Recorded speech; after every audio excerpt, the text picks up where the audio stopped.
first ever bagger motovlog. Woo! Doesn't quite corner like my Sporty. Anyway, so what's the bagger related topic for today? Number one, comfort. When you're looking for a bagger, a touring motorcycle, what are you really looking for? Well, in my opinion, from someone who doesn't own one, but has access to one and has ridden one a lot, this right here.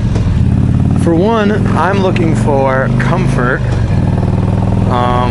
as far as the seat, handlebars, foot positioning, all that stuff has got to be comfortable if you're going to go long distances. Now, most bikes on this planet are designed to be as comfortable as their frame and styling traits allow them to be. Whereas a touring bike is pretty much designed to be as comfortable as a motorcycle can be. You know, as comfortable as that brand can make a motorcycle in theory. So, in this part, I started to fumble for words, but I want to make an important point, so I'm going to voice over this. Really, in my mind, there's kind of three basic ways that you would design a bike, or even a car, but we're talking about bikes.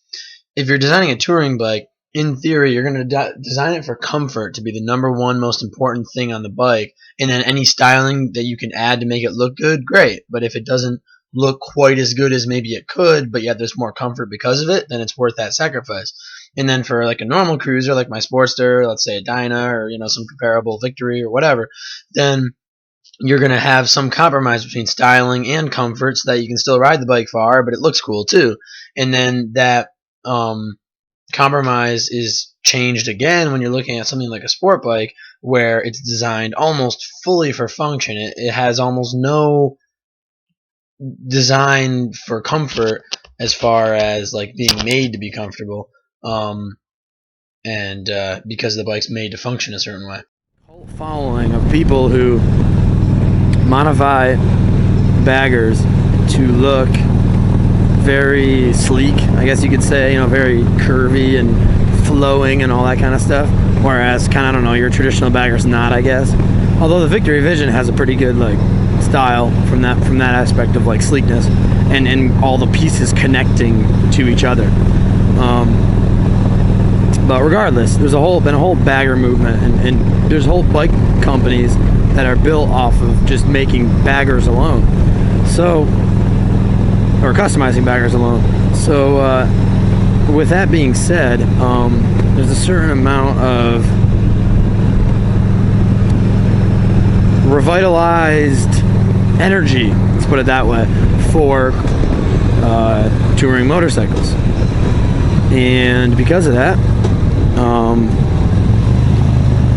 one of Harley Davidson's best-selling models is the Street Glide, which is a touring bike.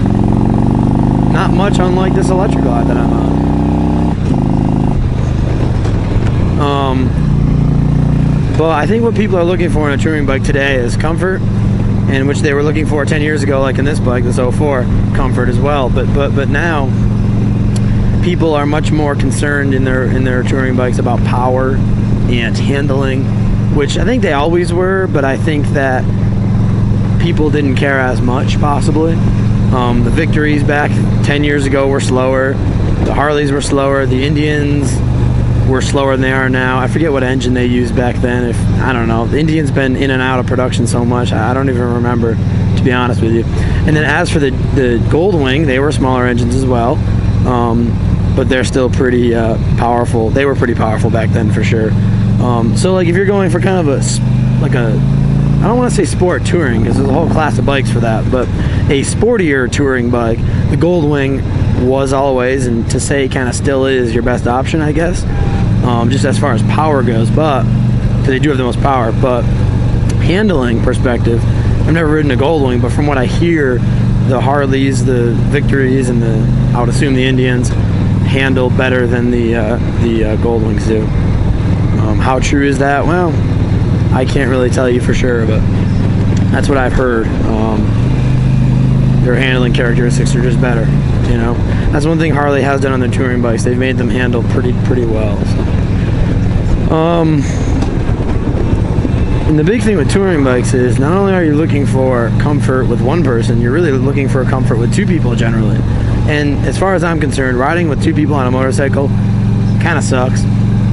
It's never as comfortable as if you're by yourself. No matter how good of a bike you have, no matter how good of a setup you have, it can be close. But I think anyone would agree it's never quite as comfortable.